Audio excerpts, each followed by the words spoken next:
Bismillahirrahmanirrahim. Assalamualaikum warahmatullahi wabarakatuh. Perkenalkan, nama saya Astria Rahmadani dengan NIM 4301421020 dari kelompok 5 akan sedikit mempresentasikan mengenai alkohol, eter, dan senyawa yang berhubungan dengannya. Tujuan dari pembuatan video ini yaitu guna memenuhi tugas mata kuliah kimia organik.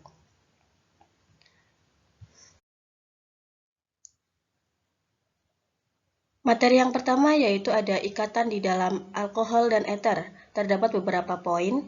Yang pertama yaitu memiliki ikatan yang mirip dengan air. Kemudian yang kedua yaitu terdiri dari molekul polar. Kemudian yang ketiga yaitu eter dapat berbentuk suatu rantai berbuka maupun rantai siklik yaitu rantai yang tertutup. Kemudian ada sifat fisis dari alkohol dan eter. Yang pertama yaitu dilihat dari titik didihnya. Titik didih alkohol itu lebih besar dari titik didih eter. Alasannya yaitu karena alkohol itu dapat membentuk suatu ikatan hidrogen antara molekul-molekulnya, sedangkan eter itu tidak. Kemudian yang kedua yaitu kelarutannya di dalam air. Alkohol yaitu larut di dalam air, dikarenakan yaitu oleh ikatan hidrogen antara alkohol dan air. Diketahui bahwa rumus alkohol yaitu ada ROH, R-nya itu bersifat hidrofob dan OH itu bersifat hidrofil. Nah, makin panjang bagian R atau hidrokarbonnya, maka kelarutannya akan semakin kecil. Kemudian yang ada eter. Eter ini larut di dalam air juga, disebabkan oleh ikatan hidrogen antara eter dan air. Selain itu, eter juga dapat larut di dalam alkohol atau fenol. Kemudian ada tata nama dari alkohol dan eter. Yang pertama yaitu alkohol dari IUPAC. Dinamakan yaitu alkanol. Alkanol ini disebut alkana induk tetapi akhirannya itu diganti dengan ol. Contohnya yaitu ada CH3OH. CH3 ini merupakan metil sedangkan OH ol. Jadi dinamai yaitu metanol seperti itu. Kemudian terdapat beberapa poin. Yang pertama yaitu apabila gugus OH-nya lebih dari 1. Penandaannya di, tri, dan sebagainya tepat sebelum akhiran ol. Nah, nama alkana induknya itu tetap. Contohnya yaitu ada CH3, CHOH, CH2, CH2OH. Dinamakan yaitu 1,3 butanadiol. Kemudian poin selanjutnya yaitu apabila terdapat gugus fungsional lain OH ditentukan oleh prioritas tata nama. Prioritas tata namanya yaitu seperti pada gambar ya teman-teman.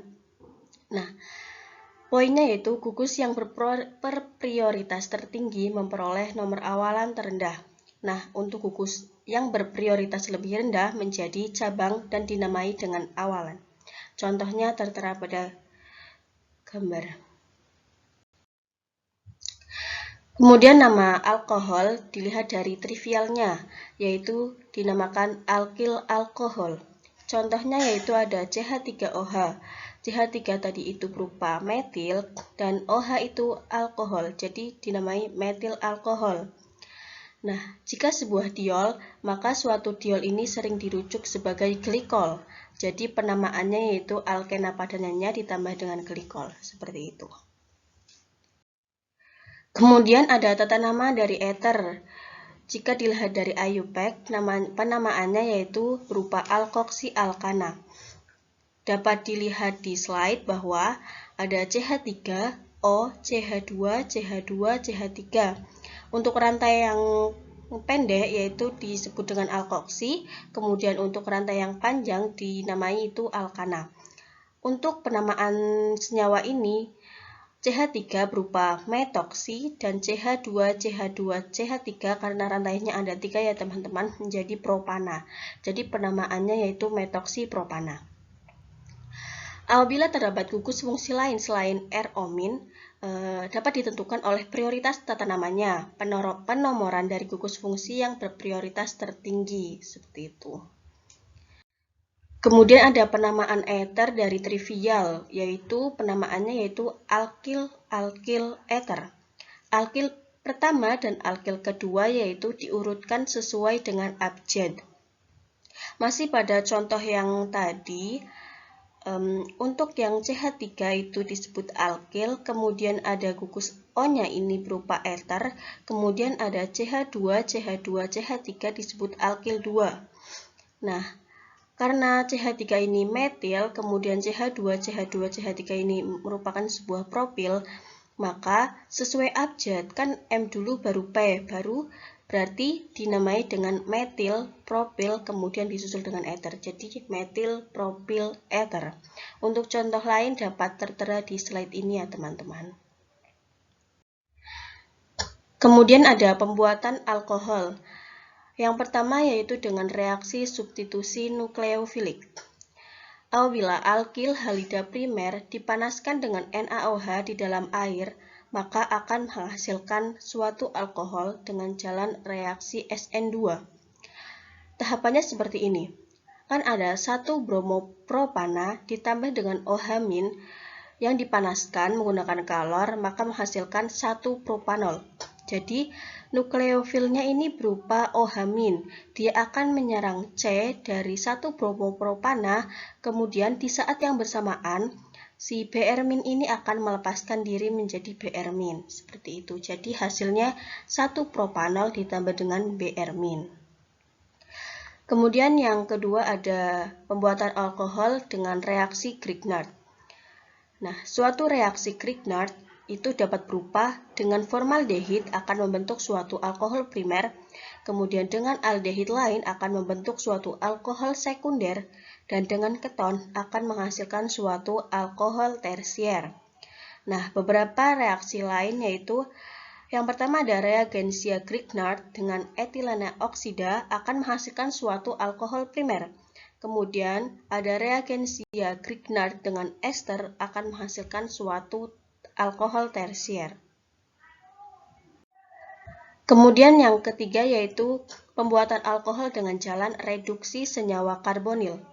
Alkohol dapat dibuat dari senyawa karbonil dengan reaksi reduksi, di mana atom-atom hidrogen ini ditambahkan kepada gugus karbonilnya.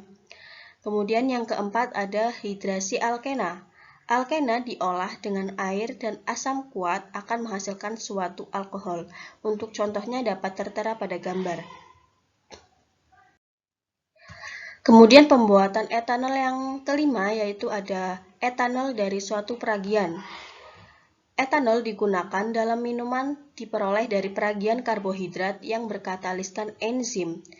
Satu tipe enzim mengubah karbohidrat ke glukosa kemudian ke etanol. Jadi reaksinya glukosa dibantu dengan suatu enzim akan menghasilkan suatu alkohol, yaitu etanol.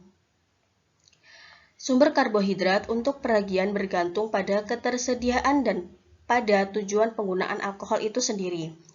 Pada peragian buah-buahan, sayuran, atau biji-bijian akan berhenti apabila kadar alkohol telah mencapai 14–16%.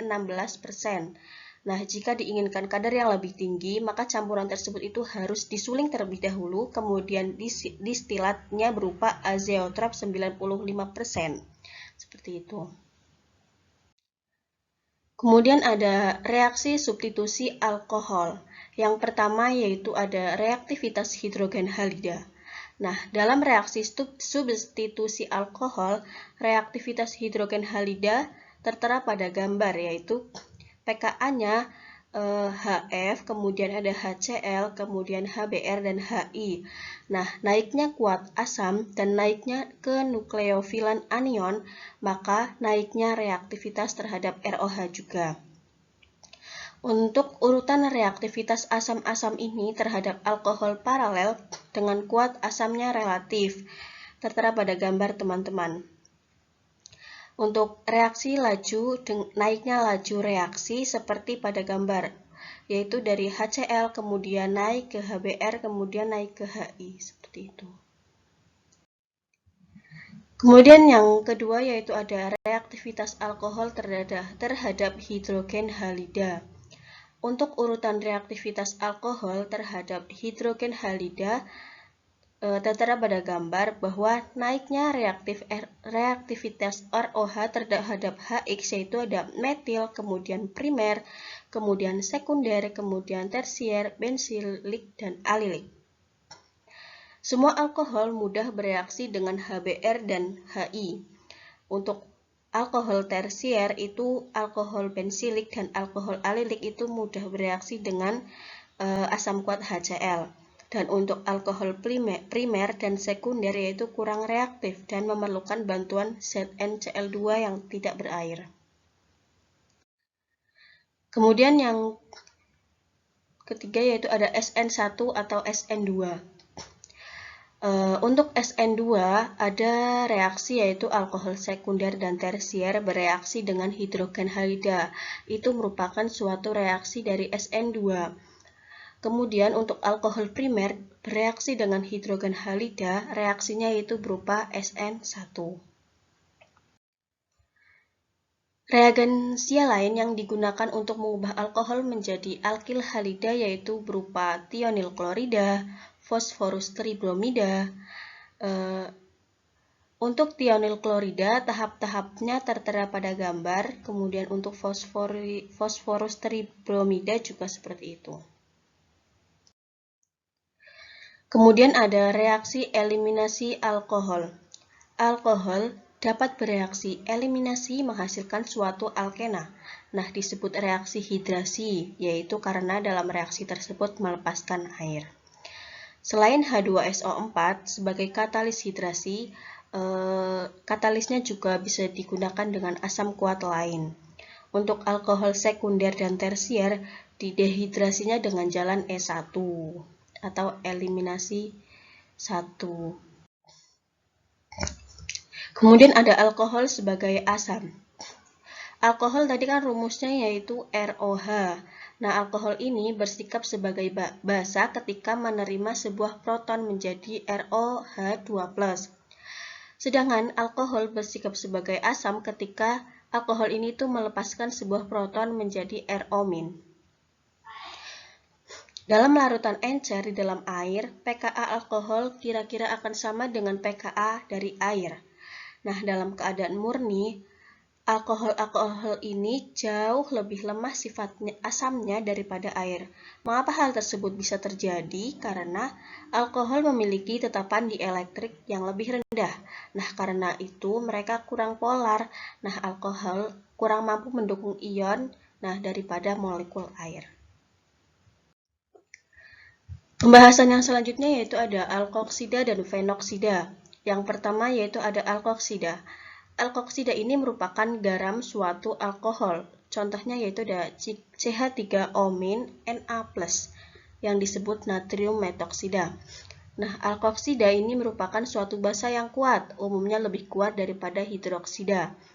Untuk membuat alkoksida diperlukan basa yang lebih kuat daripada alkoksida itu sendiri. Contohnya yaitu ada sodamida dan reaksi dari Grignard.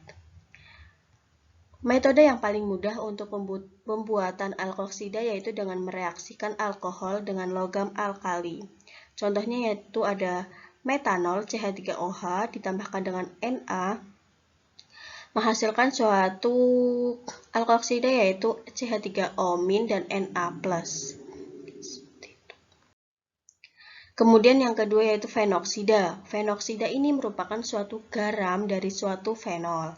Nah, fenol merupakan asam yang jauh lebih kuat daripada alkohol. Nah, karena anion yang dihasilkan distabilkan oleh resonansi. Ion fenoksida merupakan basa yang lebih lemah daripada OH-. Oleh karena itu, fenoksida dapat dibuat dengan mengolah fenol di dalam air. Kemudian pembahasan yang selanjutnya yaitu ada ester dari suatu alkohol. Yang pertama yaitu ada ester karboksilat.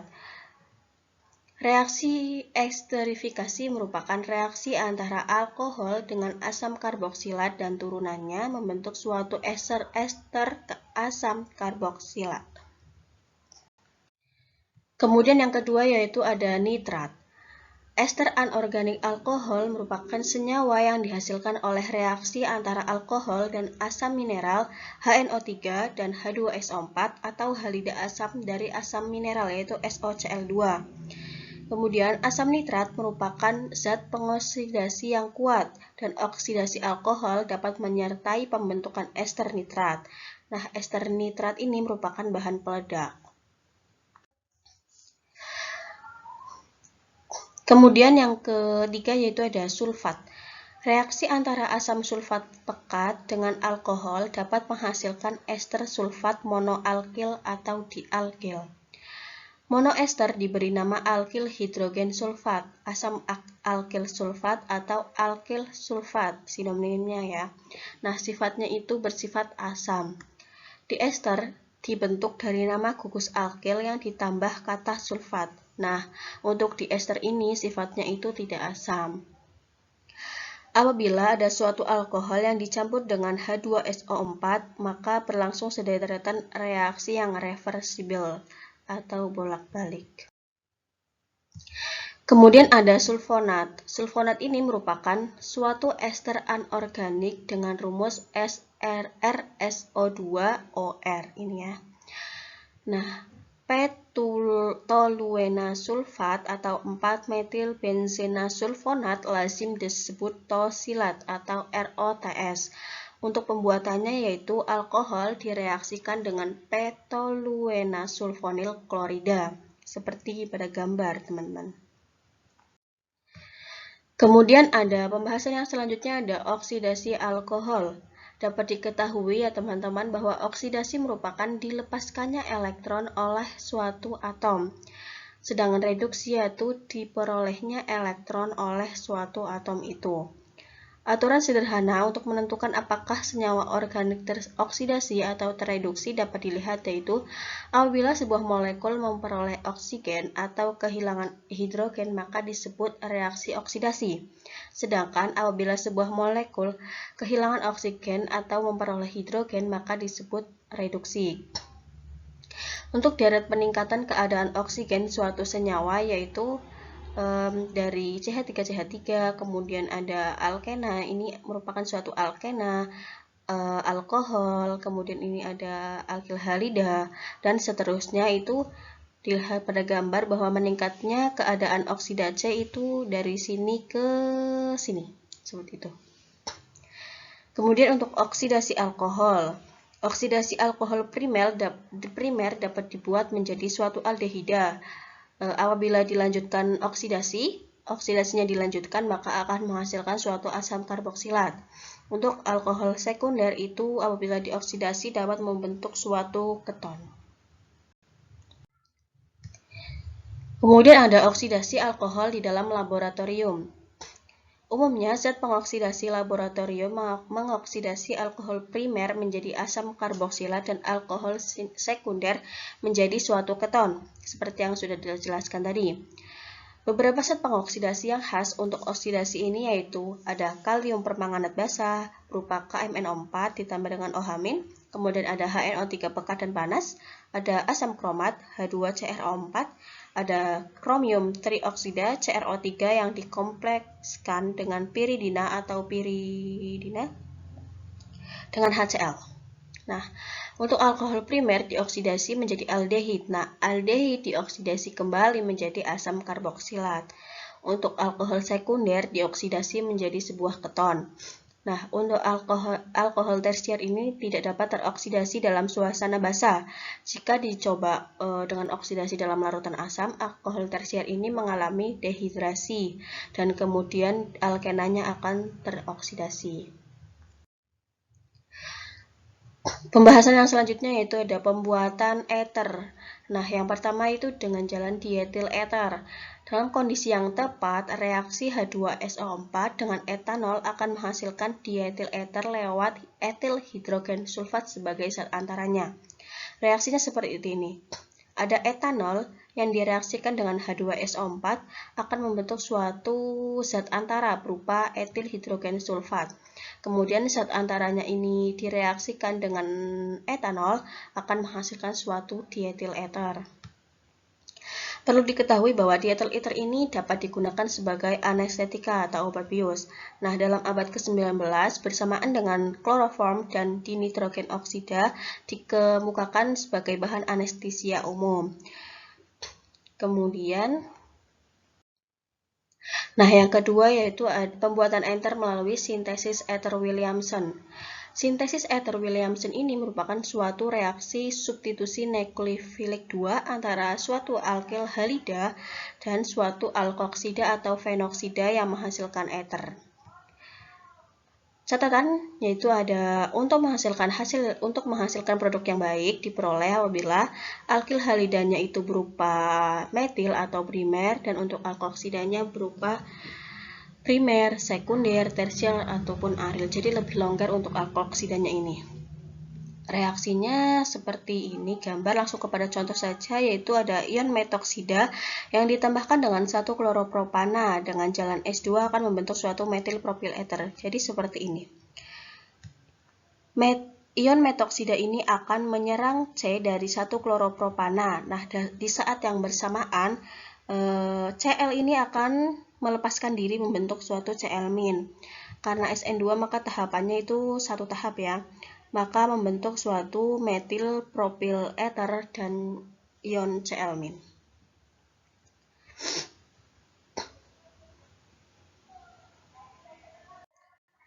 Kemudian yang selanjutnya yaitu ada reaksi substitusi epoksida. Yang pertama yaitu ada pemaksa pisahan berkatalis basa. Epoksida akan mengalami serangan SN2 oleh nukleofil seperti ion hidroksida dan alkoksida. Contohnya yaitu ada reaksi antara etilina oksida dengan ion OH-. OH- ini bisa berupa NaOH atau KOH yang di dalam air. Contohnya ada oksirana ditambah dengan H2O ditambahkan H2O dan OH- akan membentuk suatu 1,2 etanadiol atau etilena glikol. Tahapannya seperti ini. Nukleofil OH- ini akan menyerang C dari epoksida ini. Kemudian dengan jalan SN2 akan membentuk suatu senyawa yang terprotonkan. Karena tidak stabil, dia akan menyerang atau merebut sebuah proton dari H2O sehingga yang terbentuk yaitu ada 1,2 etanadiol ditambah dengan OH-. Sedikit catatan untuk reaksi ini, nukleofilnya akan menyerang C yang kurang terhalang. Jadi nukleofil ini akan lebih memilih menyerang C primer, kemudian C sekunder, kemudian yang terakhir C tersier. Yang kedua ada pemaksa pisahan berkatalis asam. Nah, dalam larutan asam, oksigen epoksida ini akan diprotonkan. Kemudian epoksida yang terprotonkan dapat diserang oleh nukleofil seperti air, alkohol, atau ion halida. Nah, serangan yang ini berlangsung pada karbon yang lebih terhalang, berbeda pada yang sebelumnya. Kemudian bahasan yang terakhir yaitu ada ether mahkota. Ether mahkota ini merupakan ether siklik yang strukturnya itu terdiri dari satuan berulang OCH2CH2 yang diturunkan dari 1,2 etanadiol. Untuk penamaannya yaitu X crown Y. Untuk X-nya itu merupakan jumlah total atom dalam cincin, sedangkan Y-nya itu banyaknya atom oksigen di dalam cincin. Contohnya ada tertera pada gambar. Diketahui bahwa jumlah total atom dalam cincinnya itu 18, sedangkan banyaknya atom oksigen di dalam cincin itu 6 atom oksigen. Jadi namanya yaitu 18 crown 6. Kemudian ether mahkota ini dapat menyepit ion logam ether siklik dengan ukuran tertentu. Untuk 18 crown 6 menyepit K+, dan 15 crown 5 menyepit Na+ yang lebih kecil. Dapat diketahui bahwa disimbolkan yaitu ether mahkota ini dianggap sebagai tuan rumah, sedangkan ion logamnya itu dianggap sebagai tamu. Seperti itu. Kemudian ada tiol dan sulfida. Analog belerang dari suatu alkohol disebut juga alkanatiol, yaitu gugus SH atau gugus sulfihidril. Sifat tiol ini memiliki sifat yaitu bau yang khas, kemudian pKa tiol, pKa-nya itu kurang lebih 8, jadi lebih kuat daripada alkohol yang ber-pKa kurang lebih 16. Kemudian belerang ini kurang elektronegatif dibandingkan dengan oksigen karena atom-atom belerang membentuk ikatan hidrogen yang lebih lemah daripada atom-atom oksigen. Untuk tiol ini dapat direaksikan dari reaksi antara alkil halida dengan ion hidrogen sulfida. Rendemen yang baik akan dihasilkan yaitu digunakan di hidrogen sulfida anorganik berlebih karena tiol yang dihasilkan dapat terionisasi dan menghasilkan ion Rs-. Reaksi yang lebih lanjut antara Rs- dengan alkil halida akan menghasilkan suatu sulfida. Nah, sulfida ini merupakan reaksi lanjut antara Sn dengan alkil halida, seperti tadi kan. Nah, apabila suatu tiol diolah dengan suatu zat pengoksidasi lembut, maka tiol akan mengalami coupling, membentuk suatu disulfida, suatu ikatan yang mengandung Ss. Nah, suatu sulfida dapat dioksidasi menjadi sulfoksida ataupun sulfon, bergantung pada kondisi reaksinya. Kemudian ada penggunaan alkohol dan eter di dalam sintesis. Untuk eter itu digunakan pada sintesis epoksida yang tidak terlalu berguna untuk sintesis senyawa organik lain. Untuk alkohol yaitu menjadi bahan baku serbaguna, yaitu dapat membuat alkil halida, alkena, senyawa karbonil dan eter. Untuk lebih jelasnya tertera pada tabel, yaitu tabel macam senyawa yang dapat diperoleh dari alkohol. Nah, sekian pemaparan dari saya. Mohon maaf apabila banyak kekurangan dan kesalahan. Terima kasih. Wassalamualaikum warahmatullahi wabarakatuh.